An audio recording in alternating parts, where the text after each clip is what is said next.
Hello everyone. Today we are going to discuss communication barriers of miscommunication. व्यावसायिक संचार की बाधाएं या भ्रमित संचार। देखिए, जब भी हम कम्युनिकेशन की बात करते हैं और स्पेशली बिजनेस कम्युनिकेशन की बात करते हैं, तो जो सेंडर जो मैसेज रिसीवर को देता है, यदि वह उसके मूल रूप में रिसीवर तक पहुंच जाता है, तब ऐसी दिशा में वह जो कम्युनिकेशन होता है वो एक सक्सेसफुल कम्युनिकेशन माना जाता है।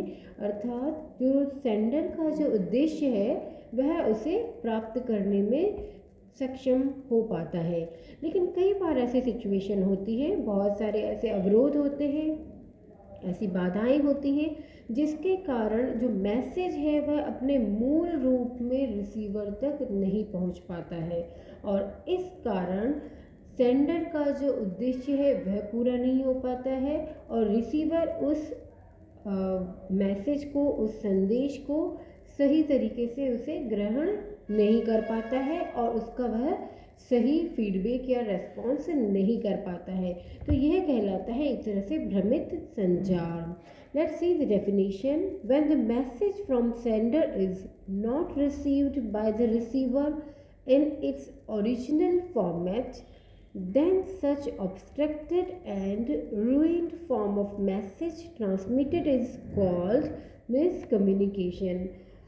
See, बिजनेस में जो कम्युनिकेशन होता है that is considered as the life line of any business. चाहे कोई डिसीजन लेना हो, चाहे किसी न्यू पॉलिसी को अप्लाई करना हो, जब तक मैनेजमेंट के पास प्रॉपर कम्युनिकेशन चैनल के थ्रू डेटा एंड उससे रिलेटेड फैक्ट्स नहीं होते हैं उसके पास, तब तक उस बिजनेस में, ऑर्गेनाइजेशन में ग्रोथ होने के चांसेस नहीं होते हैं। तो इसलिए कम्युनिकेशन को बिजनेस के लिए लाइफलाइन माना जाता है। और जब इस लाइफलाइन में, इस बिजनेस कम्युनिकेशन में किसी तरह का ऑब्स्ट्रक्शन होता है, तब ऐसी दिशा में वह कम्युनिकेशन मिसकम्युनिकेशन बन जाता है और उसके मूल उद्देश्य प्राप्त नहीं हो पाते हैं। तो आइए आज हम बात करेंगे ऐसे कौन कौन से तरीके हैं, ऐसे कौन कौन से बैरियर्स हैं जो उस कम्युनिकेशन को डिस्टर्ब करते हैं और हम उन्हें किस तरह से उन्हें रिमूव कर सकते हैं, उसके बारे में हम नेक्स्ट सेशन में डिस्कस करेंगे। Classification of communication barriers. There are majorly four parts. The first one is physical and mechanical barriers, semantic barriers, organizational barriers, and the last one is socio-psychological barriers. Let's discuss in detail what are the physical and mechanical barriers. देखिए, इसे कहेंगे भौतिक या यांत्रिक अवरोध। ये mainly जो भी सिस्टम यूज़ में लिए जाते हैं या जो फिज़िकल अरेंजमेंट होता है, टेक्निकल अरेंजमेंट होता है, उसमें जब किसी तरह की अवरोध होते हैं, किसी तरह की डिस्टर्बेंस होता है, तब वह फिज़िकल और मैकेनिकल बैरियर्स कहलाते हैं। देखिए, इसमें सबसे पहला है नॉइज़। नॉइज़ यानी शोरगुल। शोर के कारण, नॉइज़ के कारण जो कम्युनिकेशन का फ़्लो है वह मेनली फ़्लो इसका जो है वो डिस्टर्ब होता है। जैसे शोर किसी भी तरह से हो सकता है, मानवीय शोर हो सकता है, कोई ट्रांसपोर्टेशन के कारण शोर हो सकता है, कूलर की आवाज़, फ़ैन की आवाज़, या कारखानों में या फैक्ट्री में बड़ी बड़ी मशीनरी की आवाज़, या टेलीफोन लाइन में किसी तरह की खराबी होने के कारण जो आवाज़ें आती हैं, उस वजह से मैसेज सही तरीके से रिसीवर तक नहीं पहुंच पाता है। तो ऐसे कई कारण हो सकते हैं जो फिज़िकल या मैकेनिकल कारण माने जाते हैं, उनकी वजह से मैसेज में एक तरह से अवरोध हो सकता है। तो next one is poor lighting, यानी कम रोशनी। कम रोशनी की वजह से मेनली रीडिंग और राइटिंग में दिक्कत आती है। जब मैसेज लिखित रूप में दिया जाता है या बोलकर पढ़ाया जाता है, तब ऐसी दिशा में कम रोशनी के कारण उसमें रुकावट आ सकती है। Next one is time and distance. देखिए, समय और दूरी कई तरीके से डिस्टर्बेंस कर सकती है। जैसे कई बार ऐसा होता है कि टेलीफोन या इंटरनेट की सुविधा सभी जगह नहीं होती है, तब ऐसी दशा में जो मैसेज है वो पोस्टेज के थ्रू दिया जाता है, और अगर उस सिस्टम में अगर गड़बड़ी आती है तो मैसेज बहुत देरी से प्राप्त होता है, और ऐसी दशा में मैसेज का कई बार जो मूल उद्देश्य होता है वही प्राप्त करने से रह जाता है। The next one is defect in channels. देखिए, डिफेक्ट यानी जो माध्यम होता है उसमें किसी तरह की खराबी आ जाए। जैसे बहुत पहले जब हम बेसिक फ़ोन यूज़ किया करते थे, तब उसमें अक्सर फ़ोन में मशीन की या किसी तरह की गड़बड़ की आवाज़ आती थी, और इस कंडीशन में सामने वाले तक बात नहीं पहुंच पाती थी। तो ये this is an example of defect in channels. The next one is disturbance in privacy. जैसे कोई मीटिंग चल रही है, बोर्ड ऑफ डायरेक्टर्स की मीटिंग चल रही है, और उस समय अगर मान लीजिए बाहर किसी तरह का बहुत हड़ताल का या किसी तरह का विस्फोट या टेलीफोन की घंटियाँ, इस तरह का कोई भी अगर डिस्टर्बेंस होता है, तब भी मैसेज में डिस्ट्रैक्शन हो सकता है। The next one is excessive message, यानी बहुत ज़्यादा जब मैसेज दिए जाते हैं। देखिए, ये एक साइंटिफिक तरीके में इस तरह से माना जाता है कि ह्यूमन माइंड जो है उसका एक मैसेज को एक्सेप्ट करने की एक लिमिट होती है, और उस लिमिट के बाद भी यदि लगातार मैसेजेस मिलते रहते हैं, तब ऐसी दिशा में वह उन्हें प्रॉपर तरीके से उन्हें एक्सेप्ट नहीं कर सकता है, और इस तरह से उस कम्युनिकेशन में डिस्टर्बेंस क्रिएट हो सकता है। तो ये था physical and mechanical barriers. The next one is semantic barriers, जो रिलेटेड होता है लैंग्वेज से, यानी भाषा संबंधी अवरोध। देखिए, बिजनेस कम्युनिकेशन में भाषा जो है वो एक बहुत ही स्ट्रॉन्ग मीडियम माना जाता है कम्युनिकेशन का, क्योंकि यहाँ पर जो मेजर जो पोर्शन होता है वो रिटर्न होता है, चाहे वो इंटरनेट पर हो चाहे फिजिकल लेटर्स के थ्रू हो, लेकिन रिटर्न जो है वो कम्युनिकेशन होता है। तो और इसके अलावा जब भी ऑरल कम्युनिकेशन भी होता है, तब भी उसमें भाषा जो है वो एक बहुत ही स्ट्रॉन्ग मीडियम माना जाता है। तब इस दिशा में जो अवरोध हो सकते हैं वो कैसे हो सकते हैं? The first one is use of multiple meaning words, जो ऐसे वर्ड होते हैं जिनके बहुत सारे अर्थ निकल जाते हैं, तब उस दशा में सेंडर और रिसीवर के भाव में फ़र्क आ सकता है उनके मैसेज को समझने में। जैसे एक एग्जांपल है रन वर्ड, जो है इंग्लिश का RUN, जिसके बहुत सारे मीनिंग्स निकाले जा सकते हैं। तब अगर सेंडर किस अर्थ में उस रन शब्द को प्रयोग कर रहा है और रिसीवर उसे किस अर्थ में ले रहा है, इसके कारण भी भाषा संबंधी अवरोध पैदा हो सकता है। The next one is wrong interpretation of directions, यानी जो डायरेक्शंस दिए जाते हैं, निर्देश दिए जाते हैं, तो उनका यदि कई बार केयरलेस तरीके से यदि उपयोग किया जाता है, तब ऐसी दिशा में एक तरह से वो रिसीवर के सामने एक तरह से उलझन खड़ी कर देता है। जैसे इससे फॉर एग्जांपल अगर हम कॉलेज की बात करें, अगर कॉलेज प्रिंसिपल यदि कोई स्पीच देता है कि हमारे महाविद्यालय में कोई भी कमज़ोर विद्यार्थी नहीं रहेगा, तो इसका कई बार लोग गलत अर्थ निकाल देते हैं कि क्या कमज़ोर विद्यार्थी नहीं रहेगा, क्या इसका मतलब ये कि उन विद्यार्थियों को महाविद्यालय से निकाला जाएगा, या प्रिंसिपल का जो उद्देश्य था कहने का कि महाविद्यालय में इतनी अच्छी अरेंजमेंट किए जाएंगे स्टूडेंट्स के लिए जो कमज़ोर विद्यार्थी हैं कि उन्हें उनके सभी डाउट्स दूर हो पाएंगे और वो कमज़ोर विद्यार्थी नहीं रहेंगे। तो ये एक तरह से रॉन्ग इंटरप्रिटेशन है जो डायरेक्शन या जो कहा जा रहा है उसका। The next one is use of administrative and technical terms. देखिए, कई तरह की तकनीकी शब्दावली होती है, प्रशासनिक शब्दावली होती है, जिसका प्रयोग सिर्फ वही लोग समझते हैं जो उस फील्ड के होते हैं। तब ऐसी दशा में सेंडर और रिसीवर यदि दोनों अलग अलग फील्ड के हैं, तब इस तरह की लैंग्वेज उस मैसेज में, उस कम्युनिकेशन में रुकावट डाल सकती है। जैसे जो अगर मेडिकल फील्ड के लोग हैं, तो वो जिस लैंग्वेज को यूज़ करते हैं या जिन शॉर्ट फॉर्म्स को यूज़ करते हैं, ज़रूरी नहीं कि एक आम आदमी उन्हें इजीली समझ पाए।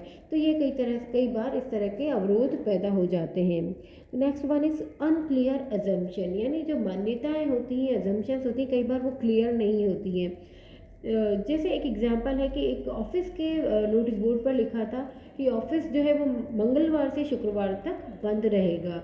तो कुछ जो वर्कर्स थे वो मंगलवार को आए, लेकिन उन्होंने देखा कि ऑफिस में तो लॉक लगा हुआ है, और जबकि कुछ ऐसे एम्प्लॉयज़ भी थे जो शुक्रवार को भी एब्सेंट रहे, जबकि जो ऑफिस था उसका ये कहना था कि मंगलवार से गुरुवार शाम तक जो है वो ऑफिस बंद रहेगा और शुक्रवार को ऑफिस खुलेगा। तो कुछ इस तरह की जो अनक्लियर अजम्पशंस होती हैं उनके कारण भी कई बार अवरोध पैदा हो जाता है। तो next one is use of denotative and connotative words, यानी कुछ ऐसे शब्द होते हैं जिन्हें सूचक शब्द या अधिक के सूचक शब्द कहा जाता है। यानी कुछ शब्द ऐसे होते हैं जिनसे किसी तरह का कोई भी सकारात्मक या नकारात्मक बोध प्राप्त नहीं होता है, और कुछ ऐसे शब्द होते हैं जो अपने अर्थ में सकारात्मक या नकारात्मक भाव देते हैं। जैसे अगर हम कहें ईमानदार, महंगा, सस्ता, कायर या स्वादिष्ट, तो कुछ इस तरह के शब्द हैं जो कुछ उसका पॉजिटिव या नेगेटिव उसका बोध कराते हैं। लेकिन कुछ शब्द ऐसे हो सकते हैं जिनसे कोई किसी तरह का बोध नहीं होता है। तो इस तरह के वर्ड्स भी जो है वो कई बार बैरियर्स क्रिएट कर देते हैं कम्युनिकेशन में। The next one is use of idioms and phrases. देखिए, लोकोक्ति और मुहावरों का प्रयोग करना सभी को अच्छा लगता है, लेकिन अगर उसे रिसीवर सही अर्थ में न समझ पाए, तब ऐसी दशा में संचार में अवरोध आ जाता है। जैसे मार्केटिंग में एक बहुत ही अच्छी एक लोकोक्ति यूज़ की जाती है कि आजकल गला काट प्रतिस्पर्धा चल रही है, तो इसमें टिकने के लिए कड़ी मेहनत करनी होगी। तो जो नए एम्प्लॉयज़ होते हैं जो इस चीज़ से वाकिफ़ नहीं होते हैं, तो उन्हें लगता है कि गला काट यानी यहाँ पर गले काटे जा रहे हैं, लेकिन एक्चुअल में ऐसा नहीं होता है। This is called throat cut competition, यानी कॉम्पिटिशन बहुत हाई लेवल पर है। इसे कहते हैं गला काट प्रतिस्पर्धा, यानी बहुत ही ज़्यादा प्रतिस्पर्धी फर्में मार्केट में अवेलेबल हैं। तो ये हैं semantic barriers. The next one is organisational barriers. देखिए, जो उस ऑर्गेनाइजेशन के जो स्ट्रक्चर होता है उससे रिलेटेड जो बैरियर्स होते हैं वो इस ग्रुप में आते हैं। The first one is long scalar chain, यानी दीर्घ सोपान श्रृंखला। जब टॉप अथॉरिटी से लेकर लोअर अथॉरिटी के बीच में बहुत सारे मैनेजमेंट लेवल्स बना लिए जाते हैं, तब ऐसी दिशा में बैरियर्स बहुत ज़्यादा हो जाते हैं, क्योंकि कोई भी मैसेज यदि हाई लेवल से लो लेवल के बीच में जाता है तो उसमें जितनी स्टेजेस आती जाती हैं उतना उतना ये चांसेस रहते हैं कि वो मैसेज जो है वो रूइंड फॉर्म में आ जाता है। Next one is selection of wrong medium, यानी गलत माध्यम का चुनाव। देखिए, यदि एक मार्केटिंग डिपार्टमेंट को अगर डिमांड एनालिसिस की रिपोर्ट देनी है तो वह सिर्फ ऑरल या फ़ोन पर नहीं दे सकता है, इसके लिए उसे रिटर्न में देना होगा, और रिटर्न में भी बहुत अच्छा होगा यदि वह इसे टेबुलर फॉर्म में या ग्राफिकल तरीके से उसे प्रेजेंट करें। तो ये होता है कि उस मैसेज की जो नेचर है, उसकी जो प्रकृति है, उसके अनुसार यदि मैसेज के लिए मीडियम का चयन नहीं किया जाता है, तब वहाँ पर बैरियर्स क्रिएट हो सकते हैं।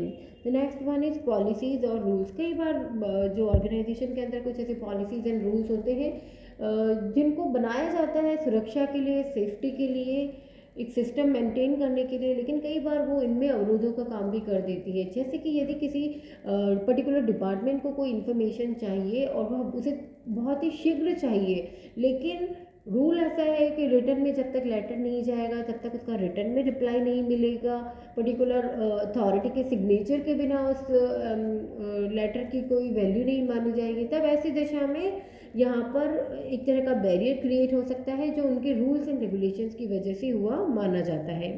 Next one is lack of communication devices and material, यानी जो संचार उपकरण हैं, जो सामग्री है, जैसे टेलीफोन, कंप्यूटर, स्टेशनरी, अगर इन चीज़ों की प्रॉपर अवेलेबिलिटी नहीं है तब भी जो है वो कम्युनिकेशन में बैरियर्स आ सकते हैं। The next one is poor office management.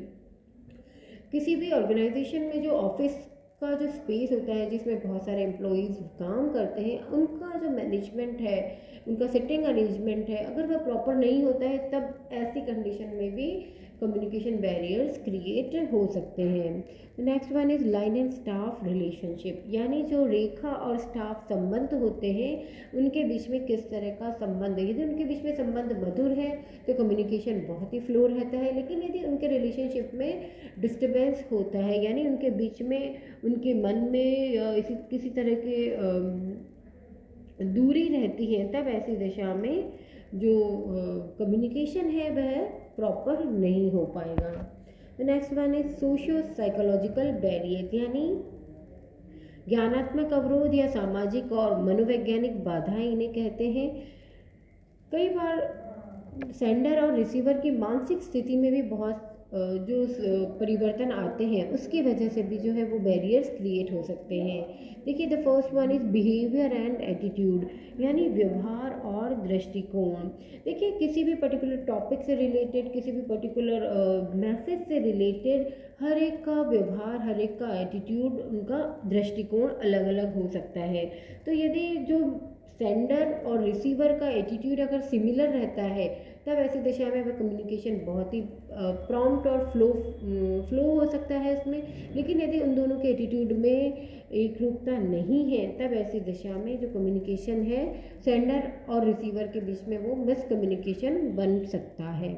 Next one is emotions and mood, यानी उनकी भावनाएं कैसी हैं। यदि जो सेंडर है, यदि वह मेंटली बहुत डिस्टर्ब है, यानी बहुत डरा हुआ है या क्रोधित है, चिंतित है, तब वो अपने मैसेज को प्रॉपरली कन्वे नहीं कर पाएगा। उसी तरह से यदि जो रिसीवर है, यदि उसकी भी इमोशंस या उसकी भी मनोदशा जो है वह अगर सही नहीं है, तो वह उसे प्रभावी ढंग से एक्सेप्ट नहीं कर पाएगा।